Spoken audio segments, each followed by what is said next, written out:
Estamos aquí en un entrenamiento, estamos aquí equipando unos a otros y me toca a mí tratar el tema de la palabra de Dios. Y lo que quiero hacer es, como pienso que hay muchos pastores aquí, ¿cuántos son pastores? Alcen sus manos. Muy bien.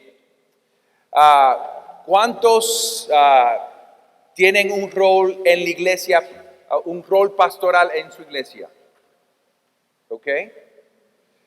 ¿Y cuántas son esposas de pastores? Ok, algunos. ¿Y cuántos son miembros de iglesias?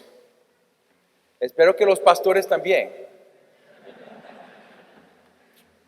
Lo que queremos hacer es tratar de entender el lugar de la iglesia de Dios en el plan de Dios, pero específicamente quiero tratar el tema de la palabra de Dios en la misión de la iglesia. Podemos preguntar por qué la iglesia. No sé, aquí en México, el entendimiento de la iglesia, el pensamiento de la iglesia, y no estoy hablando de los no creyentes, estoy hablando de los que confiesan a Jesucristo como Señor. ¿Cuál es el pensamiento de cristianos acerca de la iglesia? Hay algunos cristianos, por ejemplo, en mi experiencia en los Estados Unidos, hay algunos cristianos que aman a Jesús, pero no aman a la iglesia. Quieren seguir a Jesús, pero no quieren ser parte de una iglesia con estructura y organización. Y también hay algunos que son lastimados por la iglesia. Caminan en este mundo con heridas de la iglesia o de pastores o de ancianos que abusaron las ovejas. Yo cuando conocí al Señor a los 17 años y rápidamente a los 19 entendí que el Señor me estaba llamando a ser pastor. Yo quería ser misionero porque entendía que la iglesia en los Estados Unidos no tenía buen testigo. Y el mal entendimiento que yo tenía es que si yo voy a un lugar, a otro país, y planto una iglesia desde el principio, yo puedo plantar esa iglesia bíblicamente, fielmente, y empezar de nuevo. Ese mal entendimiento es un entendimiento de gran orgullo, como que yo puedo plantar una iglesia perfecta de la Biblia, comenzando con un grupo de cristianos. Hermanos y hermanas, yo quiero argumentar que la iglesia tiene un rol central en el plan de Dios. Pero la pregunta que tenemos que hacer es, ¿cuál es el plan de Dios? Así que vamos a comenzar y voy sobre la carta de Efesios a tratar de entender cuál es el plan eterno de Dios. Y aquí en la carta de Pablo a los Efesios, el apóstol destruye estos malentendimientos acerca de la iglesia. Vamos a comenzar en el capítulo 1 y vamos a hacer un estudio bíblico juntos en esta carta en estos momentos. Entendemos aquí en capítulo 1, versículos 7 a 10, que el Padre Celestial está uniendo todas las cosas anteriormente fracturados o divididas en Cristo. Dice en capítulo 1, versículo 7, en Él, está hablando de Jesucristo, Pablo comienza la carta de Efesios con el tema de la unión con Cristo. Nosotros, por fe en Cristo, estamos unidos con Cristo. Y capítulo 1 de Efesios son las bendiciones de la unión con Cristo. Y aquí dice en versículo 7, en Él, en Cristo, tenemos redención mediante su sangre, el perdón de nuestros pecados, según las riquezas de su gracia, que he hecho abundar para con nosotros. En toda sabiduría y discernimiento nos dio a conocer el misterio de su voluntad. Esa frase es interesante, el misterio. Pablo usa esa palabra técnicamente. Un misterio no es algo oscuro. Un misterio para Pablo es algo que siempre estaba ahí, pero ahora es revelado. Y Pablo está hablando de este misterio de la voluntad de Dios, este misterio que siempre ha estado ahí, pero ahora está revelado, este misterio de su voluntad, según la buena intención que se propuso en Cristo, con miras a una buena administración en el cumplimiento de los tiempos, es decir, de reunir todas las cosas en Cristo, tanto las que están en los cielos como las que están en la tierra. Lo que quiero que pudiéramos ver es que el plan eterno de Dios siempre era Cristo. Cristo no fue plan B. No fue que Adán era plan A y como Adán falló, ahora Cristo es plan B. Cristo siempre era plan A. Siempre el plan eterno de Dios era tener un hijo ser humano como su imagen y semejanza, como rey y como señor sobre la tierra y sobre su mundo.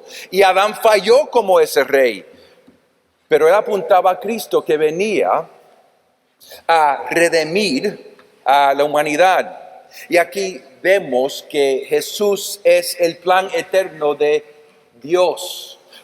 Y una de las cosas que Dios está uniendo es una humanidad dividida. Y vemos en el capítulo 2, versículo 12, podemos comenzar en versículo 11, que dice: por tanto recuerden que en otro tiempo ustedes, los gentiles, en la carne, que son llamados incircuncisión, por la tal llamada circuncisión, hecha en la carne por manos humanas. Recuérdense que en ese tiempo ustedes estaban separados de Cristo, excluidos de la ciudadanía de Israel, extraños a los pactos de la promesa, sin tener esperanza y sin Dios en el mundo. Pero ahora en Cristo Jesús, ustedes que en otro tiempo estaban lejos, han sido acercados por la sangre de Jesús. Porque Él mismo es nuestra paz, de ambos pueblos hizo uno, derribando la pared intermedia de separación, poniendo fin a la enemistad en su carne, la ley de los mandamientos expresando en ordenanzas, para crear en Él mismo de los dos un nuevo hombre, estableciendo así la paz, y para reconciliar con todos a los dos en un cuerpo por medio de la cruz, habiendo dado muerte en ella a la enemistad. Entendemos lo que está pasando aquí en esta carta. Pablo está argumentando que ahora en Cristo ya no somos extranjeros, estamos unidos con Cristo. Y Él trajo el judío y el gentil, los unió en un solo cuerpo. Somos un solo cuerpo. Y lo que se dividió por Adán, ahora Jesús está uniendo, y Él está recogiendo del mundo entero personas, hombres, mujeres, hispanos, americanos, de Asia, de África, de diferentes lugares, trayéndolo a una iglesia. Y eso es lo que está haciendo Dios, nuestro Padre, a través de Jesús y su vida, su muerte y su resurrección.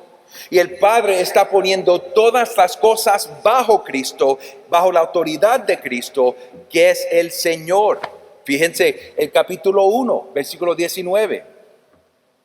Vamos a entrar al medio del argumento de Pablo. Dice en versículo 19: ¿y cuál es la extraordinaria grandeza de su poder para con nosotros, los que creemos, conforme a la eficacia de la fuerza de su poder? Ese poder obró en Cristo cuando lo resucitó de entre los muertos y lo sentó a su diestra en los lugares celestiales, muy por encima de todo principado, autoridad, poder, dominio y de todo nombre que se nombra no solo en este siglo, sino también en el venidero.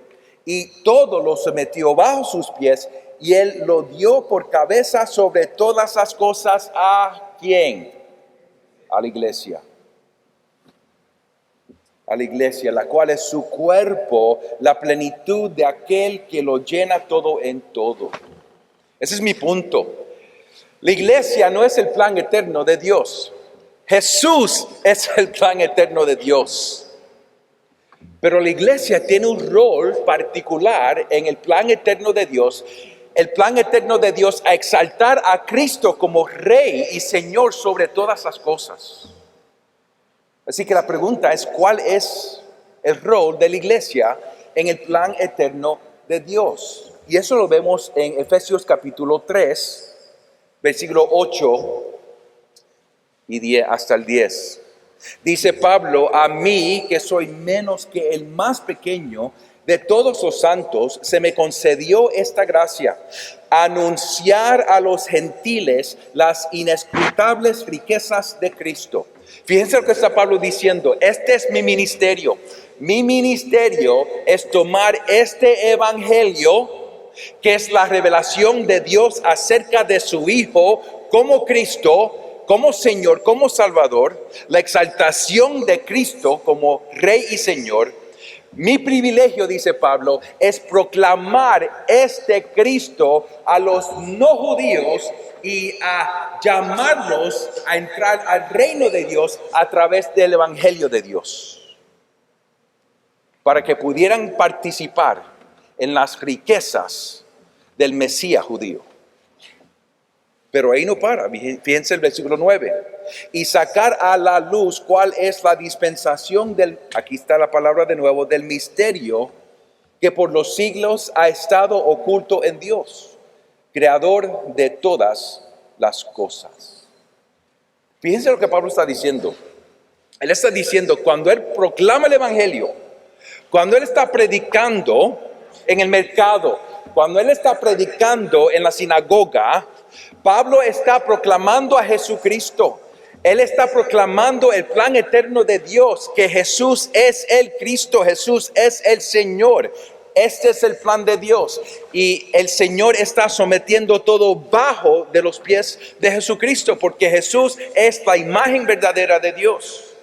Y Pablo llama a los no judíos y a los judíos para que se acerquen a Cristo y se arrepientan y crean que Jesús es el Cristo, que Jesús es el Señor. Y hay salvación nada más que en Jesús. Y cuando una persona se arrepiente y cuando una persona cree en Jesucristo y entra al reino, es parte de este cuerpo que Dios está uniendo en Cristo. ¿Para qué fin? ¿Para cuál meta? ¿Para qué propósito? Aquí vemos en el versículo 10. De este modo, la infinita sabiduría de Dios puede ser dada a conocer ahora por medio de la ¿qué? Iglesia. Déjame leerlo de nuevo, versículo 10. De este modo, ¿de cuál modo? Este modo que Pablo está predicando la palabra de Dios, está predicando el evangelio, y a través de este evangelio que apunta a Cristo como Señor y Rey y Salvador, a través de este evangelio entran judíos y no judíos, gentiles y judíos al pueblo de Dios, al cuerpo de Jesucristo. Y a través de esa iglesia se puede ver la gloria y la sabiduría de Dios. Eso es lo que dice Pablo.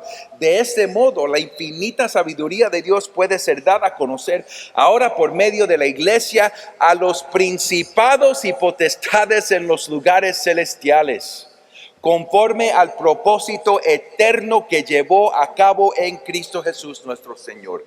Ahí lo tenemos claro, ¿no? El plan eterno de Dios es Cristo Jesús nuestro Señor. Y el rol, el papel de la iglesia es proclamar este evangelio, llamar a todos los no creyentes, ricos y pobres, hispanos, inglés, africanos, de todo el país, educados sin educación, a proclamar este evangelio acerca de Jesús. Porque Dios, nuestro Padre Celestial, está construyendo esta iglesia a través del evangelio para mostrar su gloria. Fíjense que dice el versículo 10, a los principados y potestades en los lugares celestiales. ¿Entienden lo que está diciendo Pablo? Que nosotros como iglesia, funcionando como iglesia, imperfecto que somos, pecadores que somos todavía, por la gracia de Dios, Él está enseñando a los poderes cósmicos. Esos son los principados, potestades en los lugares celestiales. No es nada más que damos gloria a Dios a este mundo como iglesia, pero damos gloria como iglesia a los cielos y los ángeles y al infierno a los demonios. Funcionando, viviendo como iglesia unos con otros. Este es el propósito de la carta de Efesios. El propósito de la carta de los Efesios es: hermanos y hermanas, tenemos que vivir de tal manera para mostrar la gloria y sabiduría de Dios. Y ahora la pregunta clave: ¿cómo podemos caminar de tal manera a darle gloria a Dios como iglesia? Eso es lo que trata Efesios 4, 5 y 6. Las instrucciones de cómo vivir como iglesia. Y lo que quiero que pudiéramos ver aquí es el rol de la palabra de Dios en esta misión que Dios tiene para nosotros de proclamar el evangelio y de dar gloria a Dios viviendo como iglesia. Ahora vamos a Efesios 4. Efesios 4 y 1 es el frase clave del resto de la carta, porque el resto de la carta va a describir, versículo 1 del capítulo 4, dice aquí: yo pues, prisionero del Señor, les ruego que ustedes vivan, o realmente en la lengua original, anden de una manera digna de la vocación con que han sido llamados. De esta manera, cuando nosotros caminamos o andamos o vivimos de una manera digna de esta llamada, estamos juntos como iglesia glorificando a Dios. Y eso es lo que dice Pablo. Fíjense lo que dice: que vivan con toda humildad y mansedumbre, con paciencia, soportándose unos a otros en amor, esforzándose por preservar la unidad del Espíritu en el vínculo de la paz. Hay un solo cuerpo y un solo espíritu, así como también ustedes fueron llamados en una misma esperanza de su vocación, un solo Señor, una sola fe, un solo bautismo, un solo Dios y Padre de todos, que está sobre todos, por todos y en todos. Ustedes saben, una de las grandes razones que el mundo se burla de la iglesia, porque en vez de estar unidos, estamos peleando. En vez de mostrar el poder del evangelio en nosotros, dentro de nosotros, como hermanos y hermanas, estamos peleando como enemigos. Y Jesús dijo: el mundo va a conocer que son mis discípulos por su amor.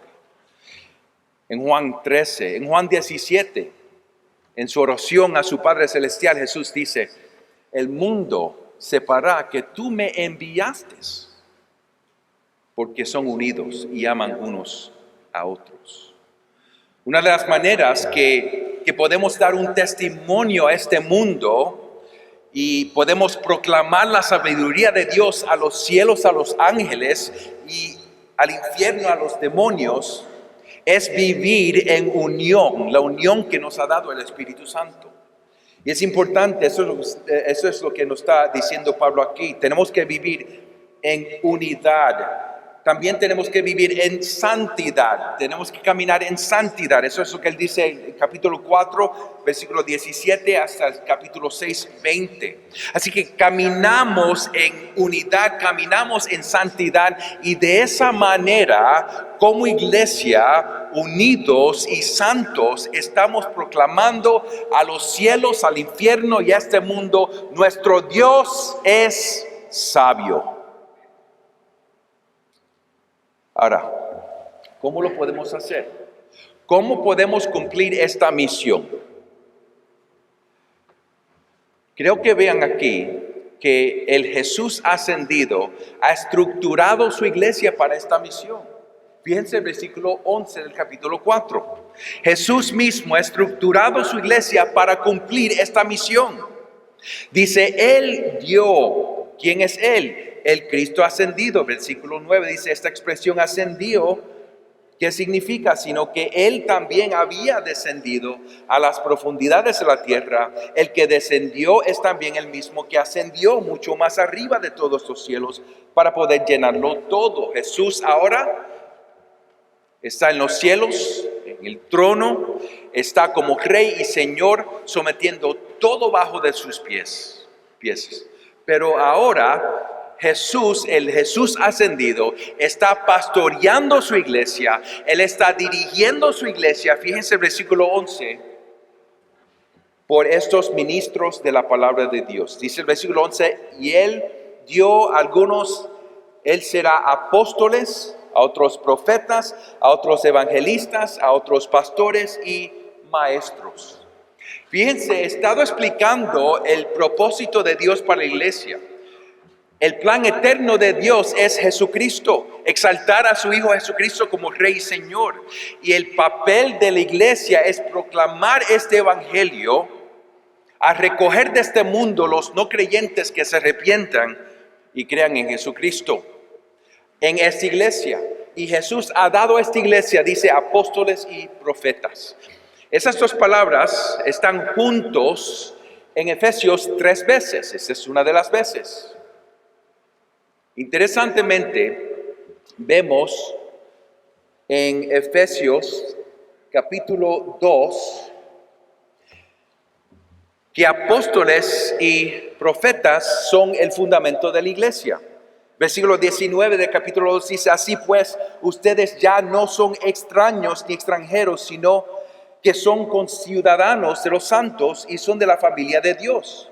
Están edificados sobre el fundamento de los apóstoles y profetas, siendo Cristo Jesús mismo la piedra angular, en quien todo el edificio bien ajustado va creciendo para ser un templo santo en el Señor.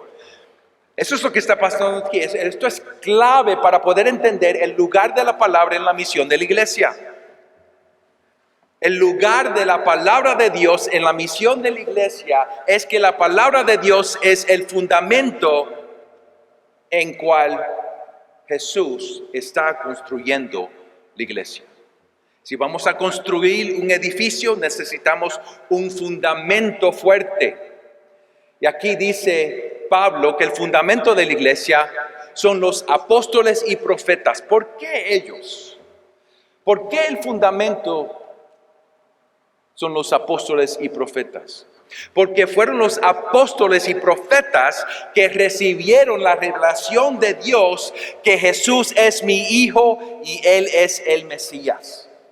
En Mateo 16, Pedro le da respuesta a la pregunta de Jesús: ¿quién dicen ustedes quién soy yo? ¿Y qué dijo Jesús? Tú eres el Mesías, tú eres el Hijo de Dios. ¿Y qué dice Jesús? Bienaventurado eres, Pedro. ¿Y qué es lo que dice Jesús? Esto no fue, esta información no vino de tu inteligencia. Esta información no vino de tu lógica. Esta información vino de revelación de mi Padre Celestial. Y Pedro estaba dando respuesta en parte de los apóstoles. ¿Y qué dijo Jesús? En esta roca voy a construir mi iglesia. Esto es lo mismo que está diciendo Pablo, que los apóstoles son la roca, el fundamento donde Cristo está construyendo su iglesia. Y el fundamento son los apóstoles porque ellos fueron los que recibieron la revelación. Así que no es decir, como cree la Iglesia Católica, que Pedro como persona es la roca o el fundamento. Es decir, que los apóstoles, como los que recibieron por primera vez la revelación de Jesús como Cristo, ellos son el fundamento porque ellos tienen la revelación, y es otra forma de decir que el fundamento de la iglesia es Jesucristo. El fundamento de la iglesia es la palabra de Dios acerca de Jesús como Cristo. El fundamento de la iglesia es el Evangelio. Fíjense cómo lo dice Pablo en Efesios 3. Dice Pablo en Efesios 3, versículo 1, por esta causa yo, Pablo, prisionero de Cristo Jesús, por amor de ustedes los gentiles, si en verdad han oído de la dispensación de la gracia de Dios que fue dada para ustedes, que me fue dada para ustedes, que por revelación me fue dado a conocer el misterio, ahí está la palabra de nuevo, tal como antes les escribí brevemente, en vista de lo cual leyendo podrán entender mi comprensión del misterio de Cristo, que en otras generaciones no se dio a conocer a los hijos de los hombres, como ahora ha sido revelado a sus santos apóstoles y profetas por el Espíritu. Ahí está de nuevo. Está en Efesios 2, en Efesios 3 y aquí 2 veces, y en Efesios 4. Los apóstoles y profetas del Nuevo Testamento recibieron la revelación que Jesús es el Cristo prometido. Y este es el fundamento de la iglesia. Ese es mi punto. ¿Por qué la palabra de Dios? ¿Por qué predicamos la palabra de Dios? Como pastores, ¿por qué proclamamos la palabra de Dios? ¿Por qué proclamamos el Evangelio de Cristo? Número 1, porque este es el fundamento a donde Dios está construyendo su iglesia. Y Pablo advierte en 1 Corintios 3 que no podemos construir en otro fundamento. Hermanos, le quiero advertir que es posible construir la iglesia en diferentes, es posible construir una reunión en diferentes fundamentos. Es posible construir una reunión en un ministerio juvenil. Es posible construir una reunión en un programa de música, pero es imposible construir la iglesia en algo que no es Jesucristo.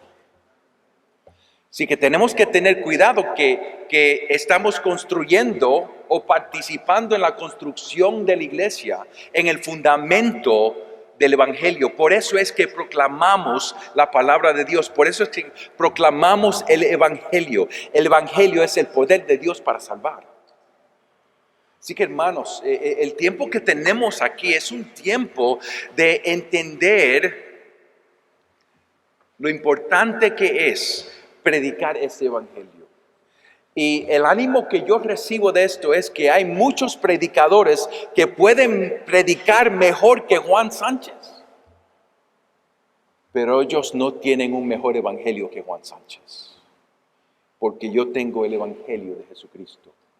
Y si tú predicas el evangelio de Jesucristo, Dios lo va a usar humildemente para construir su iglesia, porque a Dios Él recibe gozo y gloria cuando Él usa lo débil de este mundo para enseñar su fuerza y su poder. Y Él usa siervos que son débiles. Y por eso es que todos podemos recibir ánimo y todos podemos humildemente predicar este evangelio. No tenemos otro fundamento. Y ahora vemos aquí que el Jesús ascendido ha dado a su iglesia el fundamento, apóstoles y profetas. Pero también dice en versículo 11 que de capítulo 4 que Él ha dado evangelistas. Los evangelistas son los que reciben esta revelación de Dios acerca de Cristo como Mesías y comparten este evangelio. Y van de lugar a lugar a lugar compartiendo este evangelio. Pablo le dice a Timoteo que cumple su ministerio como evangelista. Eso no quiere decir que como pastores nosotros no somos evangelistas. Hay algunos que Dios llama y los envía a diferentes lugares. En este día los llamamos misioneros. Pero todos debemos de proclamar el evangelio y llamar a los no creyentes al arrepentimiento y fe en Cristo. Pero fíjense lo que dice aquí también. a otros pastores y maestros. Vemos la estructura de la iglesia, la estructura que Jesús ha dado a su iglesia. El fundamento, apóstoles y profetas. El fundamento, a Cristo, la piedra angular. El fundamento, el evangelio. Lo podemos decir de diferentes maneras. El fundamento de la iglesia es Cristo Jesús y nada más. Y por eso, hermanos, es que proclamamos la palabra de Dios acerca de Cristo. Esa revelación, ese misterio que anteriormente no se sabía, ahora está revelado y ahora dice que Jesús es el Cristo de Dios. Y no hay otro nombre que trae salvación a este mundo. Pero también hay pastores y maestros para esa iglesia, para cumplir esta misión. Y aquí vemos la estructura. ¿Para qué fin? ¿Para qué meta? Dice aquí en el versículo 12, a fin de capacitar a los santos para la obra del ministerio. Aquí vemos lo que tenemos que hacer. El fundamento del evangelio acerca de Cristo. Los misioneros evangelistas y los pastores y maestros están dados a la iglesia por el Cristo ascendido para cumplir esta misión, a exaltar a Cristo como Rey y como Señor al mundo, para que los no creyentes pudieran entrar al reino de Dios por arrepentimiento y fe. Y Cristo ha dado esta estructura para cumplir esta misión, y esta misión se cumple por la iglesia. Y estos ministros de la palabra de Dios proclaman esta palabra al fin de capacitar a los santos para la obra del ministerio. Eso es decir, que todos nosotros tenemos parte en esta obra. La obra del ministro no es una obra nada más que para pastores o para misioneros o para evangelistas. Es para toda la iglesia cumpliendo esta misión. Y como los pastores predican o enseñan la palabra del evangelio a la iglesia, esta palabra, fíjense lo que pasa aquí, esta palabra se recibe de la iglesia para equipar la iglesia. Eso es lo que dice Pablo aquí. Dice, a fin de capacitar a los santos para la obra del ministerio, para la edificación del cuerpo de Cristo, hasta que todos lleguemos a la unidad de la fe y del pleno conocimiento del Hijo de Dios, a la condición de un hombre maduro, a la medida de la estatura de la plenitud de Cristo. ¿Entienden lo que Pablo está diciendo? La meta del ministerio de esta palabra, la meta es que pudiéramos parecer más y más a Cristo nuestro Señor. Eso es el discipulado. El discipulado es seguir a Jesucristo, a crecer, a parecer más a Jesucristo, más y más a Jesucristo. Los ministerios de la palabra proclaman esta palabra, ese es fundamento de la iglesia. Los que entran a la iglesia entran por fe y arrepentimiento en Cristo. Pero el mensaje del evangelio no es nada más un mensaje para salvación, es un mensaje para santificación, para juntamente poder mostrar la gloria de Dios a los poderes cósmicos y al mundo no creyente. Y aquí vemos la meta del ministerio de la palabra de Dios es para que pudiéramos unos con otros ayudar unos a otros a seguir a Cristo, a parecer más y más a Cristo hasta que lleguemos a madurez. Dice en versículo 14, entonces ya no seremos niños, sacudidos por las olas y llevados de aquí para allá por todo viento de doctrina, por la astucia de los hombres, por las mañas engañosas del error. Más bien, al hablar la verdad en amor, crecemos en todos los aspectos en aquel que es la cabeza, es decir, Cristo. Así que, ¿cuál es la meta del ministerio de la palabra? Tenemos los ministros de la palabra. ¿Cuál es la meta del ministerio de la palabra? Es parecer más y más a Cristo. ¿Y cuál es el ministerio de la palabra? El ministerio de la palabra lo vemos ahí en este versículo que acabo de leer ahora mismo. Dice el versículo 15, más bien al hablar la verdad en amor, creceremos en todos los aspectos en aquel que en la cabeza, es decir, Cristo, de quien todo el cuerpo, estando bien ajustado y unido por la congestión que las coyunturas proveen, conforme al funcionamiento adecuado de cada miembro, produce el crecimiento del cuerpo para su propia edificación en amor. Para mí, la carta de los Efesios ha sido de gran cambio de mi pensamiento acerca de la iglesia. Y ha sido un cambio muy importante para mi ministerio como pastor, pero para mi vida como cristiano. Que aunque el mundo ya no le guste la iglesia, aunque el mundo no quiere la iglesia, Dios está obrando a través de su iglesia, en todas nuestras debilidades y hasta en nuestros pecados, para mostrar que Él es sabio. Y el ministerio de la palabra es este. En el fundamento, que es el Evangelio, los evangelistas y misioneros llevan este Evangelio a lugares donde Cristo no se conoce. Y los pastores y los maestros en la iglesia comparten este Evangelio, comparten esta palabra, predican esta palabra. La iglesia recibe esta palabra. Y la iglesia comparte esa palabra unos con otros, hablando esta palabra en amor. Y ahí creceremos en todos los aspectos en aquel que es la cabeza, es decir, Cristo. ¿Qué se puede parecer este ministerio en una iglesia? Puede tener diferentes formas, pero déjenme explicar un poco cómo nosotros lo vemos en la iglesia de nosotros. Los domingos por la mañana es la única vez que todos los miembros de la iglesia vienen a escuchar la misma palabra. Y cuando estamos predicando acerca de un libro expositivamente, consecutivamente, estamos estudiando la palabra de Dios. Y en el domingo por la mañana, la iglesia entera está escuchando la misma palabra.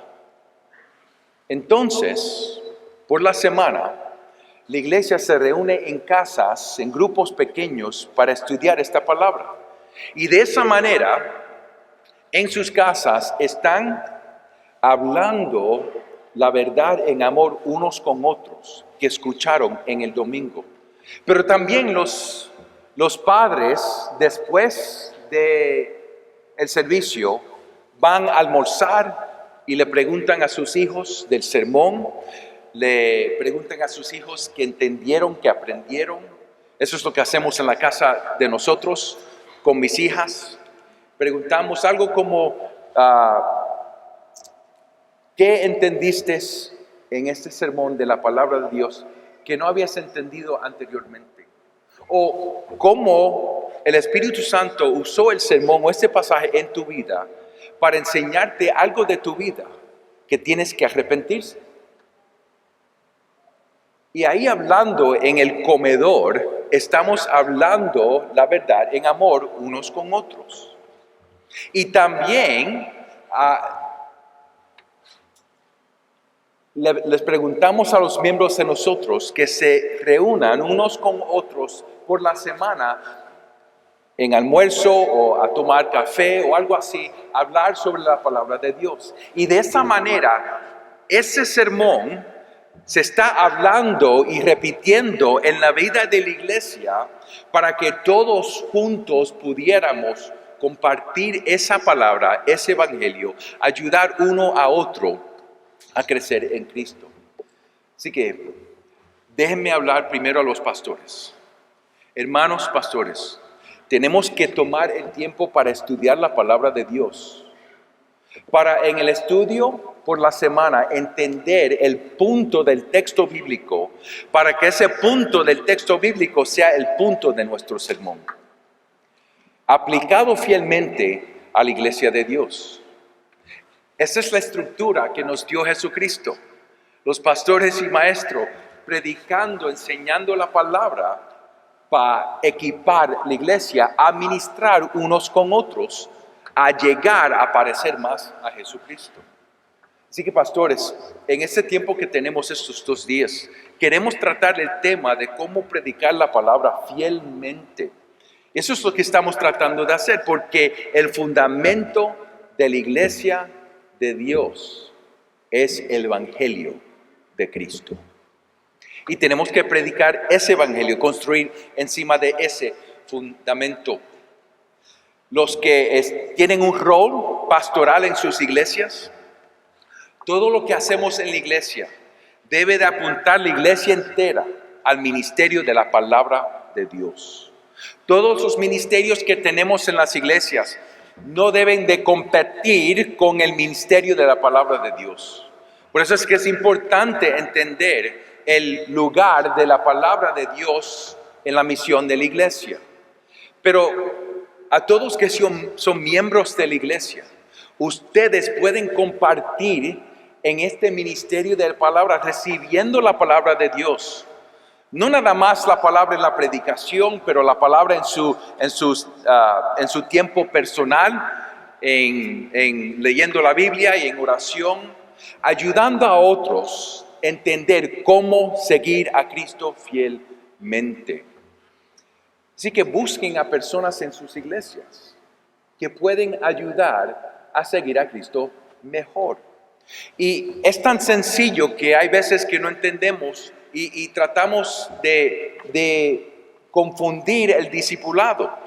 Por ejemplo, mujeres que tienen más edad y experiencia en su matrimonio y como madres, busquen a otras mujeres más jóvenes que están entrando en matrimonio y ayúdenle a entender cómo seguir a Cristo fielmente como esposa o como madre.